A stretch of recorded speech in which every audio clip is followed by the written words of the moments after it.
the fact that the court said the National Assembly should not tamper with law, the Electoral Act 2022, as amended, except through due process, does not mean that the National Assembly cannot consider the bill.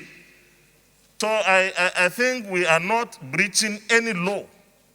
In fact, we are trying to promote democracy by doing this. Because to do otherwise, one day someone will go to court and say that the Senate or the National Assembly should not sit. So I want to please appeal to all of us that we are on the right course, and my ruling remains that we are going ahead to consider the proposal, the request, which the leader of the Senate is leading the debate. All right, thanks for staying with us. Now, the Senate threw out President Muhammadu Buhari's bill seeking to amend the Electoral Act 2022. The bill, titled "A Bill for an Act of Amend," to amend the Electoral Act 2022 for related matters 2022, was overwhelmingly rejected by the senators, a development that effectively stopped its second reading and passage. Now, the bill scaled the first reading on Tuesday, March 8th, despite an order of the Federal High Court, Abuja, that barred the Senate from considering it.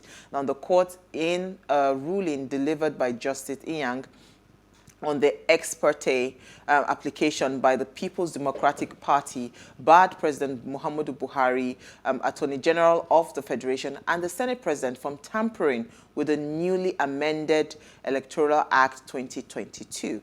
Now, the court maintained that the Electoral Act 2022, having become a valid law, could not be altered without following due process of law. Now, with the 2023 elections getting closer, because that's the one that concerns me, it is important that we pay attention to things like this. And what is the Electoral Act, and how does this impact elections and general governance in general? Now, please, let us hear what you have to say. Remember, you can join the conversation. Send us an SMS or WhatsApp to 081-803-84663. Should I be asking you a question, or we should just move on? Let us just go to the professional. I think that was a wise decision. I have tried to understand this thing, Norma. I've gone through it. I have no idea. I really, this is not my forte. So why do they make politics so complicated for us? Maybe they should have started teaching us politics from nursery school. That is the challenge right there. Because in other climes, from the high school, you already know what they start. At least the simple details at this, and that's why every American, for example, knows their right. So we need to. It's something that I don't have any comment on that this. needs to be paid attention to. But thankfully, we have our guest now. Gbadebo Rhodes-Vivour was the PDP 2019 senatorial candidate for Lagos West at 35, and one of the beneficiaries of the Not Too Young to Run movement. He is an MIT-trained architect with a master's in public policy from the University of Lagos. He has interest in architecture, design, construction, and commodity trading, and he's a friend of the house. And he's joined us live in studio. Thank you so much, JRV. We are super happy to have you. We are happy to have you. Always a pleasure to be here. Because this conversation, first of all, I need to understand something. Why, what's the involvement of PDP in this Electoral Act amendment? Because there was a part where they said PDP said that they should not go to, or took them to court or something. What exactly is going on with and what is this, first of all, the Amendment Act, the Electoral Amendment Act, what is it? Okay, so the amendment was an attempt by the legislature to deepen our democracy. Okay. That is the summary of it. There have been several things that have been going on in our elections that do not have any legal backing. So, for instance, the card reader that we use, we're using it, but it does not have an official legal backing. A document that says... this is an accepted way to conduct an election. It was an innovation that the law had not yet caught up with. Okay. You also have situations where, for instance, when you want to consider overvoting, normally there's a total number of accredited voters. That is all the people that have come out that want to vote. So that number, if the total people that vote is higher than that number, there's an overvoting that has happened. Now, the amendment says that that is a factor to consider overvoting. I mean, it's very commonsensical, but it was not in the law.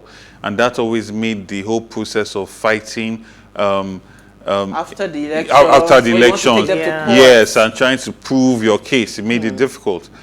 Another issue that I think is really good, there are a number of really big wins there. There was the one of, if an INEC officer declares a result under duress, INEC itself can revise that election or revise that actual vote or voter result at that point. Normally, you have to go to the tribunal. So this is empowering INEC. So a lot of their staff that have to declare results because someone is kidnapped or at gunpoint can actually make this complaint, and INEC has the power to revise that. Then there is the legislative backing, I think I've mentioned that, of the card reader, and then legislative backing for electronic transmission of results, which is a major win, and it deepens our democracy, because now from the polling unit, if everybody stays guard and makes sure that the exact results are announced, the officer then transmits it directly to the server. In the article case in 2019, we're always talking about the server, because there was a lot of faith in that result that was transmitted, but it was not powered by law. So it could not be admitted into the case.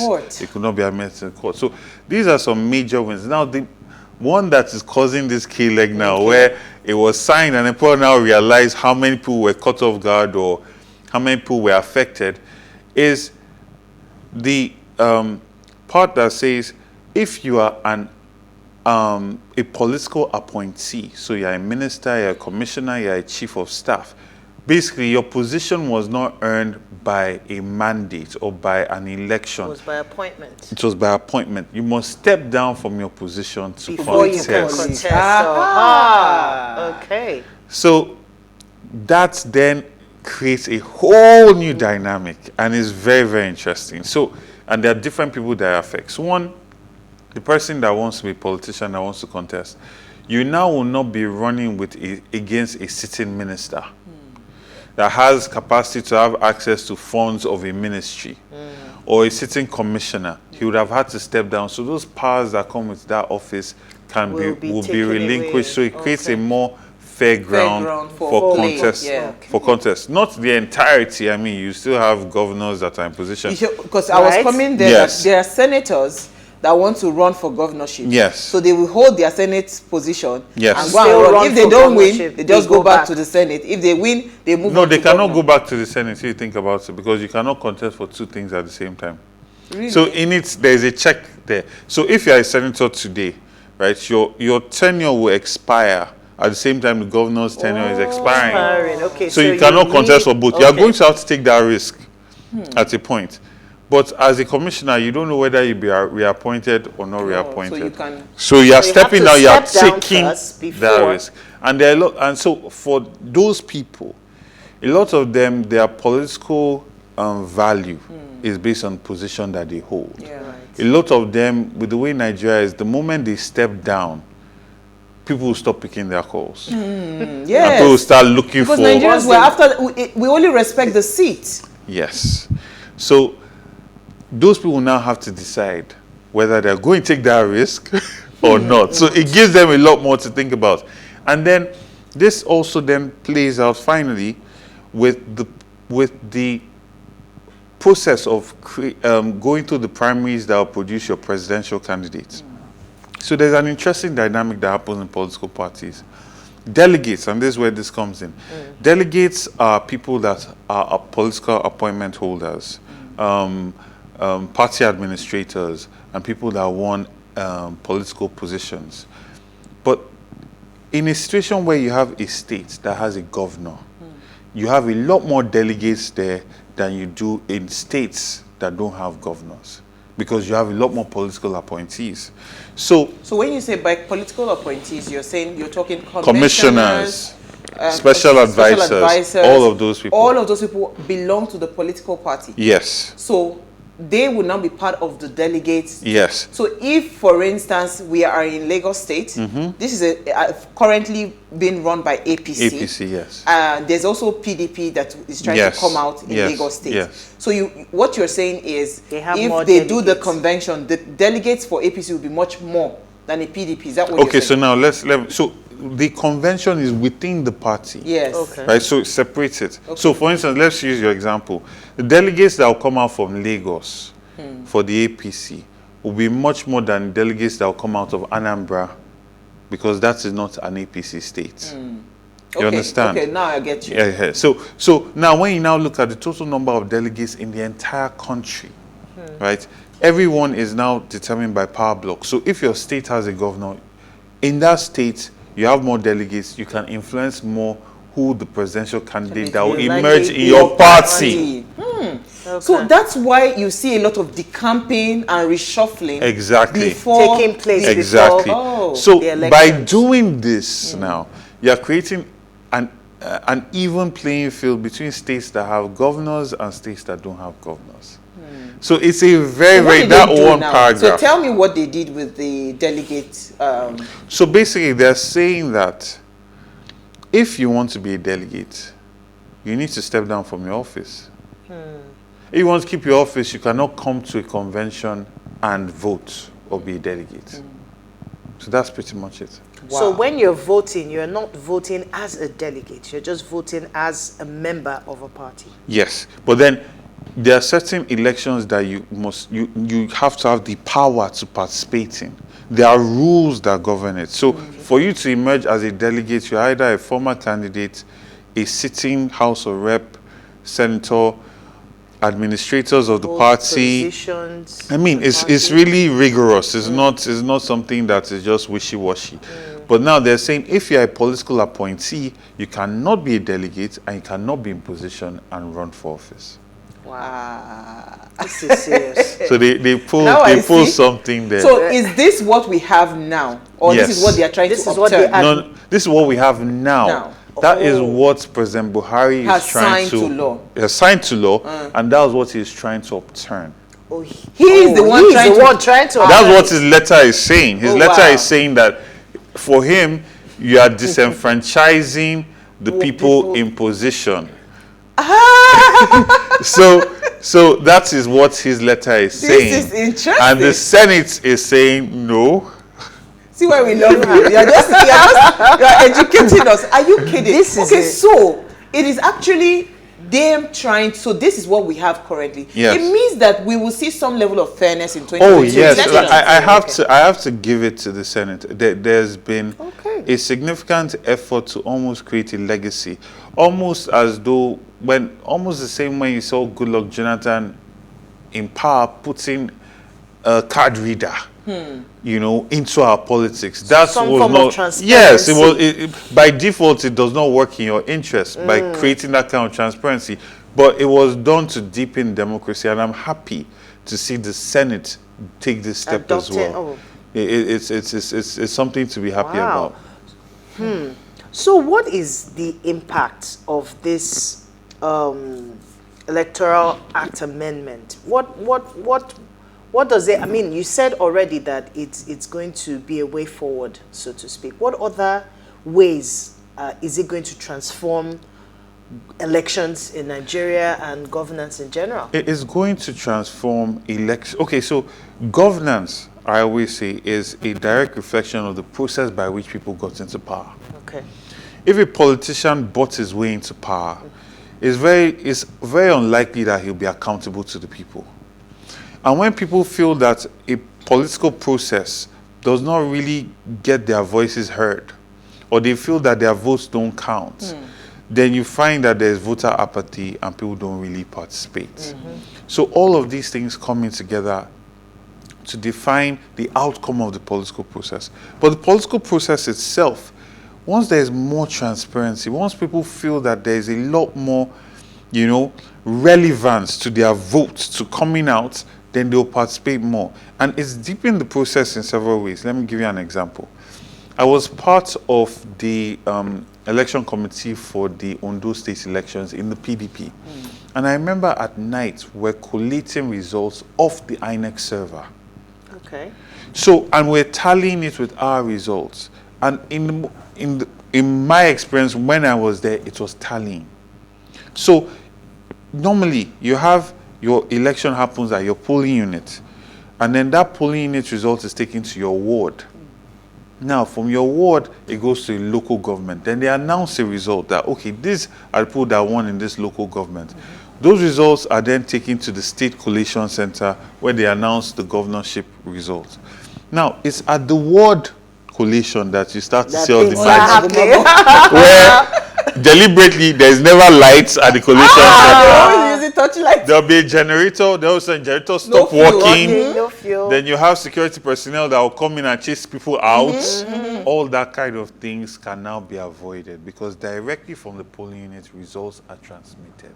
Right. So you as a voter have to just stand at that polling unit and make sure the That results is being transmitted. that are being transmitted was counted is what is being transmitted. it. So it means that the mago that might happen, is reduced significantly. yeah, if at all it will happen, It will happen at the that people polling will see unit. it and they will not want to Exactly, do it that. happen at that polling Yeah. unit. All right, let's take a quick break. When we come back from the break, it's getting interesting. Stay with us. We'll be right back.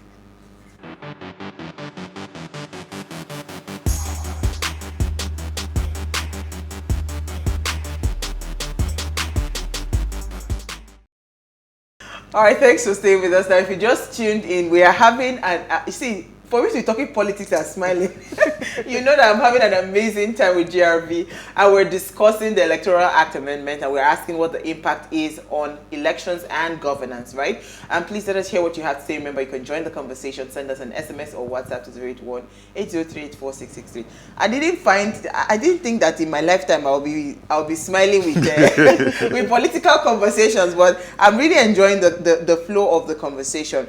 So help me out now, right? Because you mentioned voter apathy, which is one of the biggest issues that we've had in elections, where we feel like, okay, you know what, my vote will not count, and all of this. With this somewhat transparent system or structure that is being put in place, you know, what do you see? How do you see the 2023 elections turning out to for us as a nation?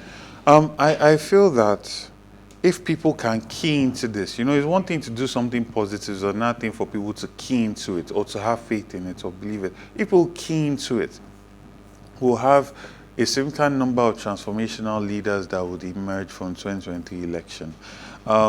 Mainly because now you have a situation where your vote starts to count. You start to see the real results that have been happening every 4 years. You start to see what was really happening, what were the real patterns. Exactly, because you always hear things like, this party wins this thing. It's just something that they did. They rigged them out.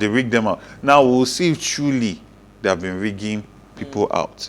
At the same time, I think that politicians will now have the strength to put their all in because they believe they have a potential possibility to actually win the election.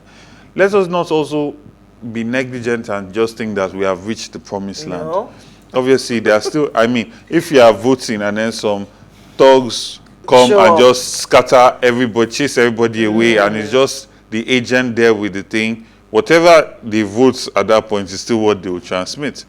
But as part of that law that says that an officer declared something under duress, you just have to get that officer to admit that it was under duress, and that vote there will be cancelled. But now there's a technicality to that because they will come and scatter where you are strong. Yes, because I was coming there, because when you say declare under duress, they can tell the officer you declared because it's not the candidate that they want to win that is winning. You're gaining ground against a particular party. So there'll be all sorts of technicalities. How do we make sure that doesn't happen? That's the work of the party. That's the work of the party agents. That's the work of intelligence within parties, because people are constantly looking for how they'll do things that are negative and always spoil want it. to upturn, yeah. You also want to make sure that what is good comes out as good. So that's the work of also Interesting, machinery. Jarvie. So, So what is the, sorry, my darling, I want to ask you a question. What is the proof that, or what is the relief that we should have that some president will not come tomorrow and say, this thing, you know what, it's not working, I have to upturn it? Because clearly, this doesn't suit a politician, really, in the sense of it, based on what you've said. So how do we make them see this vision that, we want to clean up our electoral system, and nobody will come up tomorrow and say they want to upturn this?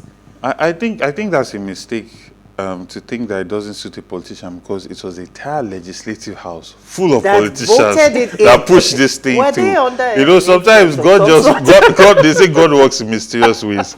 You know, It's a mystery. sometimes things, see, I think that anybody that fundamentally gets into politics comes in with a love for country.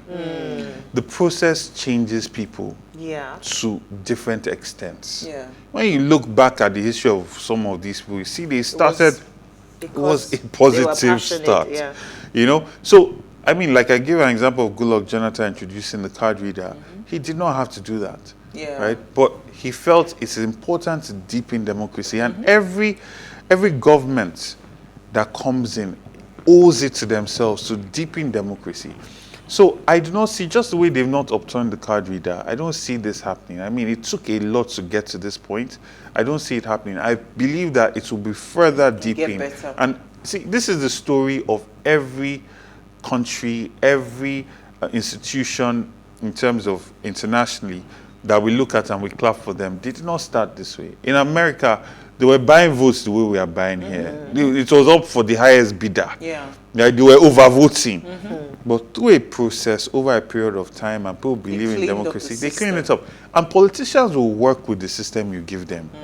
If tomorrow you say that all of them should be, you must have a master's degree to run, you say everybody go back to school. By hook or by crook. So they will work with the system you give them. Because either way, it makes it more fair for everybody. So, okay, if this is a new way you want to do it, let's do it that way. Awesome.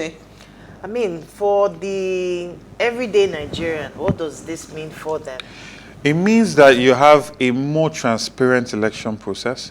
It means that your voice and your vote is going to count a lot more. It means you should take elections seriously and you should get involved. Because it is, I tell people, every 4 years, you get one chance, one day, to mark and let the politicians know how you have been treated and what you think of them. If you decide, score sheet there. it's their score sheet, and to appoint new management or to keep the management. And if you want to neglect that, you just have to take the consequences of the next 4 years. Absolutely. Right? So now you have a system where your voice is going to count a lot more. So you have to take that chance and, you know, get involved. Okay, so good evening, my beautiful sisters of what are you saying? I want to lay emphasis on the so-called general overseer who was caught traveling to Nairobi, Kenya with 54 wraps of cannabis for a crusade by name Reverend Ugochukwu. In my own view and understanding, I don't think this man is a true man of God. I think he is a world-class ritualist or a fake man of God. A real and true man of God cannot do this. He should be made to face the music as an example to others who claim to be men of God. Sister Norma, you are very much welcome. We missed you a lot and still looking beautiful as ever. This is from Daniel Elo, your regular fan. Thank you so much, Daniel. Okay, everybody's saying, well, it's looking beautiful. This is not the conversation. Thank you. I look beautiful. All Thank right. you. Yeah, Okay, Norma, so I have a comment here. It says, Uwa, my sister, for emphasis. It concerns all of us in Nigeria. Yeah. Amendment of the Act was the right thing to do as to strengthen our very fragile democracy. I have never liked Buhari, but because he signed the bill, though after too many cried out from every angle in the country, getting it right begins with a process. Our democracy has to grow. Perfect and sensitive topic tonight. God bless you all at Ways. This is from Bobby Kennedy from Jalingo, Taraba State. Thank you, Bobby. Kennedy. Thank you so much. So, I like to see, let's paint a scenario, right? 2023 is just right around the corner. How would this play out for people? Because, you know, for me, I think every Monday I try as much as possible to stir up conversations that will get people that are just like indifferent, right? Understand that it's no longer business as usual. Exactly. Because based on what you've said, I'm excited because it means that truly things will change, you know. So what's the typical scenario going to look like come 2023 at a polling unit, or, you know, maybe let's say a state government election? What should that look like? I think that you're going to have a credible election. Honestly, when I look at the Lagos election in 2019... You sound very optimistic. No, yeah, because when I look at the Lagos election in 2019, yes, there was violence in some places, but relative to the total number of polling units, it was generally a peaceful election. There were maneuvers that happened at night, like I've given you instances of, because people just start adding zeros to tens, making tens hundreds, making Hundreds, 5, thousands. 54, and all of that, 59. But these things are now done away with. The whole idea that you are going to win at the collation center has changed. Your victory starts at your polling unit and is transmitted directly to a server. And you are keeping track of that. So we are becoming more digital as well, which is also allowing for more innovation in our politics. That's the first thing.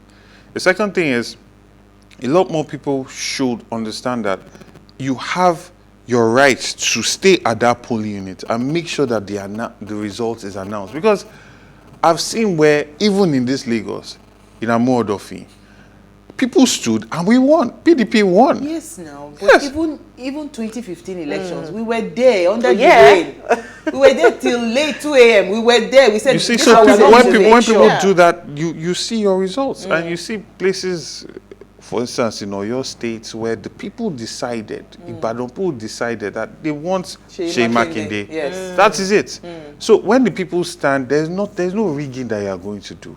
And now that this process has gotten more transparent, deeper, and even people are now, so even if they try and do any magu-magu, you are now in a stronger position to challenge it in court. Because they've done so many things to make that process much more So you easier. can admit certain kinds of evidences Yes, in court. exactly. Good evening, ladies and gentlemen. It's really a positive for our electoral process now. Now, most Nigerians should now be ready to vote in 2023. I advise people, especially the youth, to get their PVCs, as votes will now count. So let's talk about PVC for a minute, Yes. right? There are people that have location problem. Yes. You know, and I've advised, based on experience, let's go and find where we will sleep, where Yes. we are coming To be from, able to so that we just vote. Because cast our again, votes. so it's one thing that the amendment has been done, right?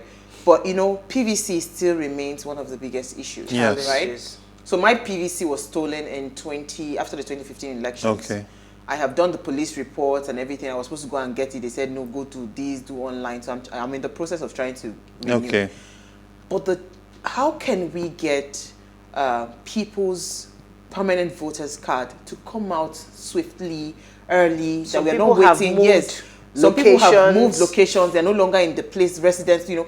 What can we be saying now, right, Yes. to INEC? Because it's one thing for us to say, go and vote. People are ready now. They're Yes. gingered. Yes. Okay, there's a new electoral act, but the PVCs are still a big issue for us. You know, Yes. we're not able to access our PVCs. We're not able to move locations, so people that are relocated and all of that. You know, so how The do process we is still how do we very start to get? challenging. you Okay, know, so first, I would advise people to visit the CVR website and just familiarize themselves with the services that are on there, because INEC did a good job with that. Awesome. You can go on there, transfer your location. And it will come out before the elections. It should. It should. It depends on when you do it, right? You can go on there, transfer locations. You can decide the polling unit gongon that you want to vote. You can request for a replacement card. You can create a whole new application. So this is good. But it's only a first step. You still need to go to the INEC office and do your capturing, right? So, and also from that online portal, you can then get a scheduled time to come. So when you go there, you're not wasting time, which is good. Unfortunately, because we've been doing lots of voter registration drives all across Lagos, most of those appointment schedules are now booked full. So you cannot go in there to do that. But I advise people to go to INEC, right? Because INEC offices. And as the media and as activists and as political players and actors, we must start to put pressure on INEC. Because there are a lot of things that happen. You know, see, voter apathy, and not just apathy, suppression, does not start at the polling unit. Does not start with thugs. It starts with, if you have an Igbo name, your voter's card is not found at the local government.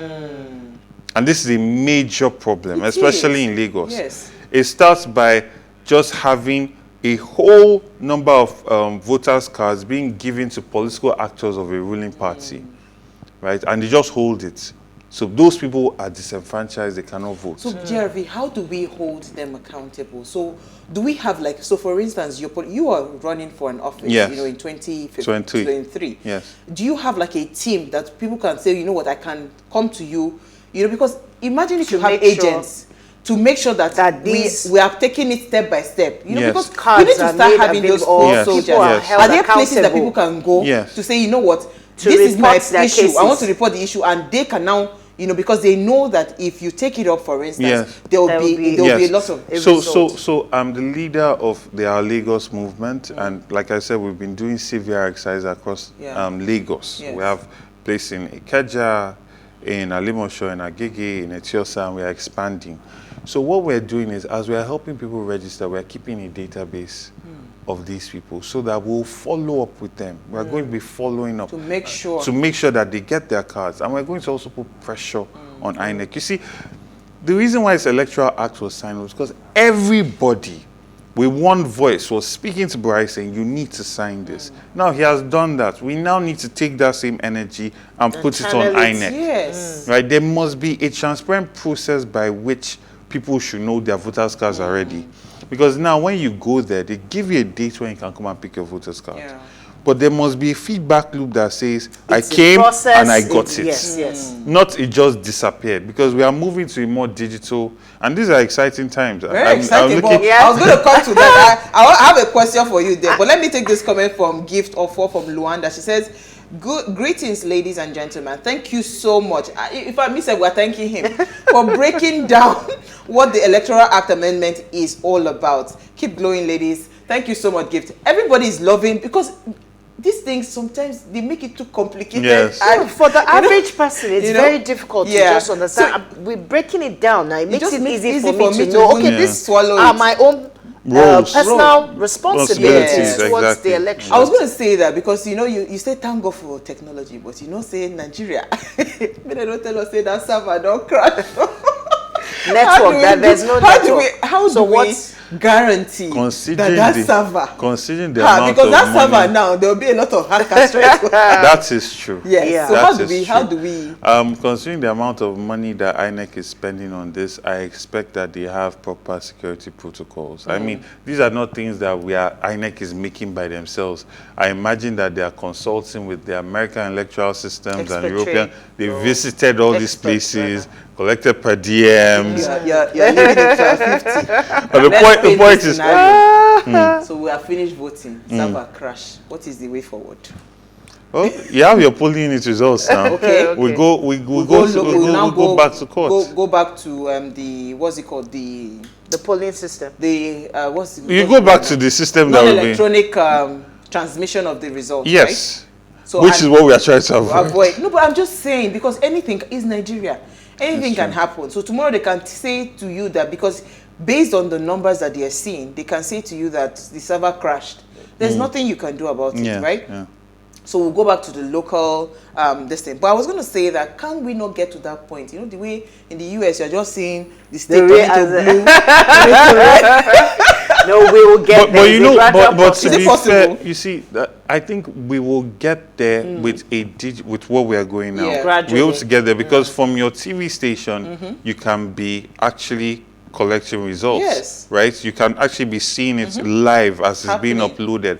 So I think that's very, very possible in the near future. What happens to those in diaspora? How does this affect those in diaspora and being able Have to... they been able to No, find a way to diaspora- get them to Yeah, vote?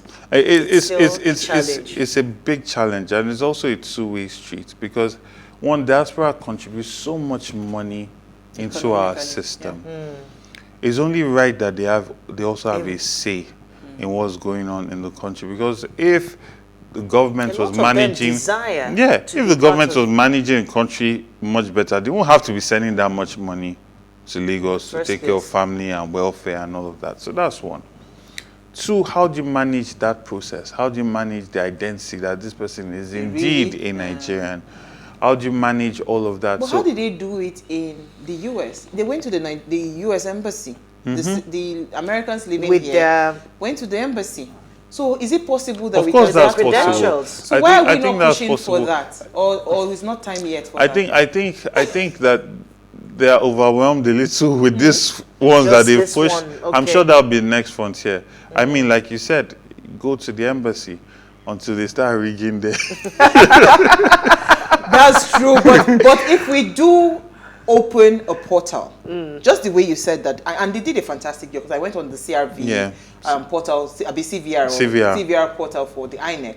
They are doing a fantastic, the interface is quite nice good. and all of that. Yeah. We can actually have, all you need to do, as long as you're a legal citizen there, you have your passport there, right? You can upload and create a profile.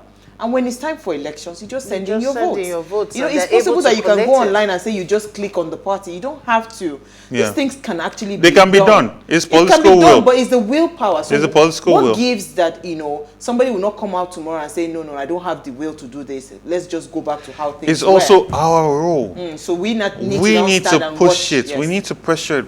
Politicians are constantly looking to what the citizens are saying, what matters to them, what's important to them.